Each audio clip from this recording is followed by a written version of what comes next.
Tinuod jud pod nga naamang jud po yung mga pipila ka mga ginikanan sa atong katilingban karon nga dili jud pod maayo ang dinad-an o pagdala sa ilang mga anak.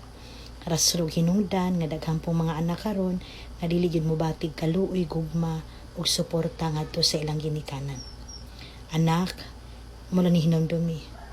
Bisan tuod na kay makitang mga kapakyasan or mga apan sa imong ginikanan, ay lang pudwad ang respeto pagtahod nga naman ang ilang sala, ang ilang pagkulang, sila ang tinuod paninglan sa Dios, dili ikaw. Basta do your part being anak. Kay kung ikaw pud nga anak karon, magdumot ka, masuko ka, malimot kanila, wa na kay suporta kanila, paninglan sad ka sa Ginoo na imong pagkulang, dili sad na maayo. So kung ugali usa ka kaanak karon nga nakabati kag mga dili maayong pagtagad sa imong mga ginikanan, pagpasaylo lang. Then, ay lang wala agyapon nga pagkangalan nga sila ginikanan. Total, sumala sa akong ginaingon, ang ilang sala, sila may manubag, sila ang magantos, kundi na nila payugpasaylo sa Ginoo.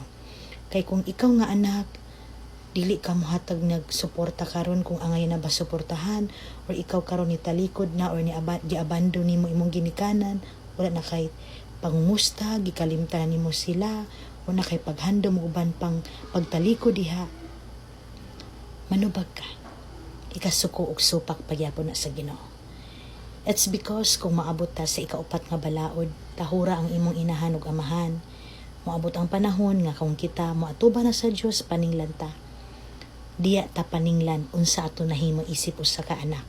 Kung atong katungdanan nahimo ba nato, or isip ikaw ginikanan nahimo pud ang imong katungdan ngadto sa anak, ug ikaw pud nga anak nahimo ang imong gihimo para usab sa imong ginikanan. Mao nang bulahan pagyapon ka anak. Kung ugali ang imong kinabuhi karon, bisan daghan kay gihimo ang imong ginikanan, pero nagpabilin kang anak nga mahigugmaon, bulahan ka. Diya nga paagi uligan pa kag daghang panalangin sa Ginoo.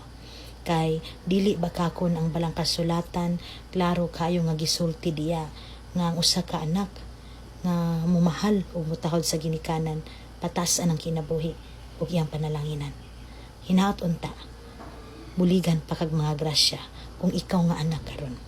Kantigo magpasaylo o magdumot. Amen. Dala ni